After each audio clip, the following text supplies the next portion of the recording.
নমস্কার, আমি অ্যাস্ট্রোলজার এবং বাস্তু এক্সপার্ট শ্রী আনন্দ।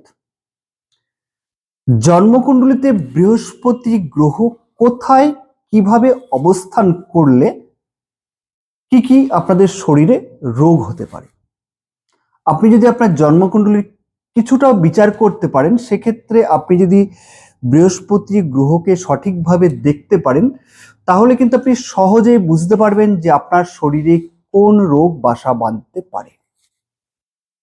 বৃহস্পতি হচ্ছে বৃহৎ কারক গ্রহ এবং এই বৃহস্পতি যা কিছু দেয় কিন্তু বড় করে দেয়। যদি আমাদের শরীরে কিন্তু আপনাদের রোগ হয়, সেটাও কিন্তু বড় করে হবে। অতএব বৃহস্পতি গ্রহ থেকে সাবধান থাকতে, যেমন ভালো ফল যতটা দেয়, খারাপ ফলও কিন্তু আপনার ততটাই কিন্তু আপনি পেতে পারেন।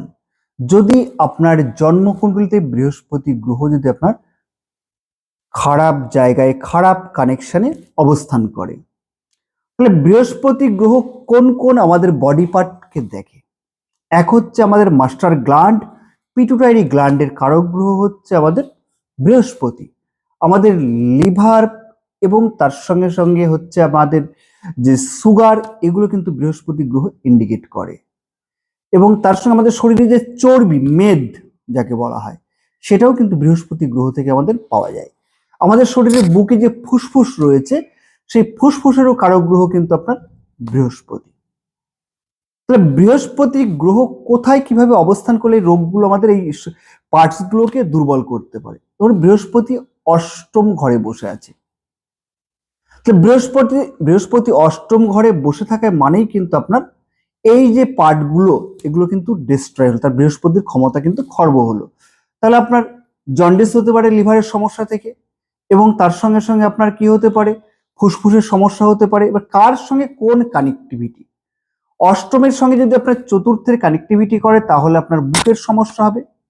এই বৃহস্পতি অষ্টমের সঙ্গে যদি পাঁচের কানেক্টিভিটি করে, তাহলে কি হবে? তাহলে আপনার লিভার, হজমের প্রবলেম, জন্ডিসের মতন রোগ, এগুলো কিন্তু আপনার হবে। আবার বৃহস্পতি শুক্র রাহু কানেক্টিভিটি হয়ে যদি আপনার পঞ্চম এবং অষ্টম কানেক্টিভিটি করে, তাহলে কি হবে? তাহলে সুগারের প্রবলেম হবে, অর্থাৎ হাই সুগার, ডায়াবেটিসের প্রবলেম হচ্ছে। এই যে এই প্রবলেমগুলো কখন এবার বাড়িয়ে দেবে? সবসময়ের জন্য যেন রাহু কিন্তু যে কোনো সমস্যায় কিন্তু বাড়িয়ে তোলে। তাহলে জন্মকুণ্ডলী যখনই রাহু বৃহস্পতি এক ঘরে বসছে, বা আপনার বৃহস্পতি রাহুর নক্ষত্রে বসছে, রাহুর নক্ষত্র আদ্রা, স্বাতী, শতভিষা। তাহলে শতভিষা নক্ষত্রে যদি রাহু থাকে, আদ্রা নক্ষত্রে যদি থাকে, স্বাতী নক্ষত্রে যদি রাহু থাকে, তার সঙ্গে যদি বৃহস্পতি কানেক্টিভিটি থাকে, তাহলে কিন্তু আপনার এই নক্ষত্রগুলোর সাথে যদি আপনার বৃহস্পতির কানেক্টিভিটি হয়, তাহলে কিন্তু আপনাদের লিভার সমস্যা, সুগার সমস্যা এবং হচ্ছে আপনার প্যানক্রিয়াস সমস্যা, হজমের প্রবলেম, এগুলো কিন্তু বাড়িয়ে তোলে।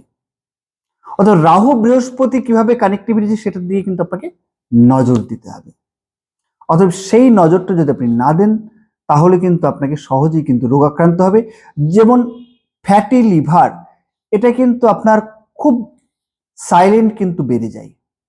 রাহু বৃহস্পতি যদি পঞ্চম অষ্টম কানেক্টিভিটি করে, তাহলে কিন্তু আপনার ফ্যাটি লিভারের সমস্যা কিন্তু থাকবে।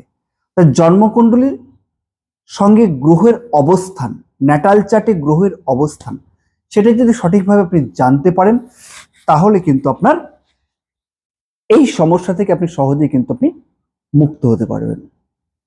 নমস্কার, সবাই ভালো থাকুন।